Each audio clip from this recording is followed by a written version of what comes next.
नमस्कार. पुष्पाच खमंग किचनमध्ये आपले खूप खूप स्वागत. आज आपण बनवणार आहोत खमंग मसालेदार आणि पौष्टिक भेंडीची सुकी भाजी.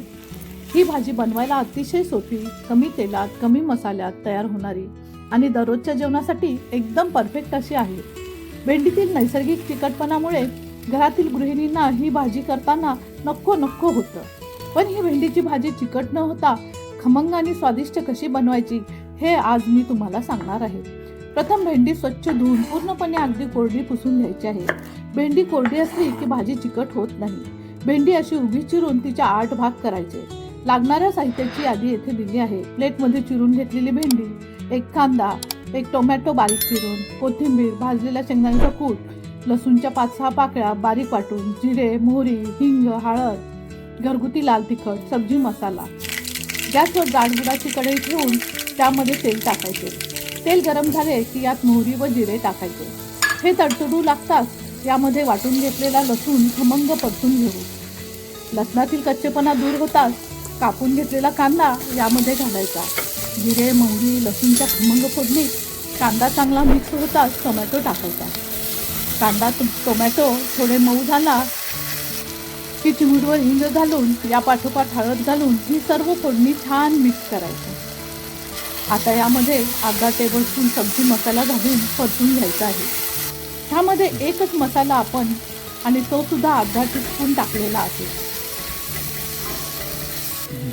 आता यामध्ये उभी कट केलेली भेंडी घालून छान परतून घेऊया.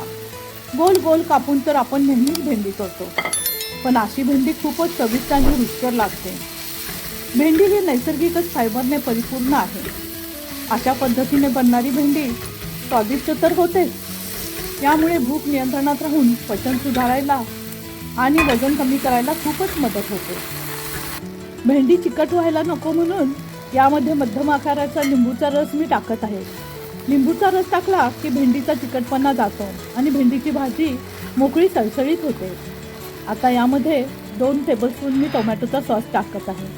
अशा सोप्या रेसिपीज पाहण्यासाठी पुष्पाच खमंग किचनला सबस्क्राईब करा. आता यामध्ये चवीपुरते मीठ घालूया आणि मिक्स करूया. ज्यांना वजन कमी करायचे आहे त्यांनी ही भाजी जेवणात कायमस्वरूपी ठेवावी. अशी ही भाजी आणि सलाड जरी जेवणात ठेवली तरी वजन कमी करण्यासाठी मदत होते. आणि भेंडी मऊ होण्यासाठी 5 मिनिटं झाकण लावून ठेवायचे आहे. आता 5 मिनिटं झाली आहेत. बघा, आपली भेंडीची भाजी छान मऊ झाली आहे आणि अजिबात चिकट झाली नाही. आता यामध्ये अर्धी वाटी शेंगाचा कूट घालून घेऊया. शेंगाचा कूट जर आपण अगोदरच घातला असता तर कढईला भाजी चिकटली असती. त्यामुळे आपण भाजी चांगली शिजवून घेऊन मगच शेंगाचा कूट घालत आहे. आता यामध्ये घरगुती लाल तिखट घालून छान मिक्स करून घ्यायचं आहे आणि वरून कोथिंबीर टाकून घेऊया. बघा, आपली चविष्ट आणि रुचकर भेंडीची भाजी तयार झाली आहे. ही भाजी भाकरी बरोबर, चपाती बरोबर, भाताबरोबर खूपच चविष्ट लागते. नक्की ट्राय करा.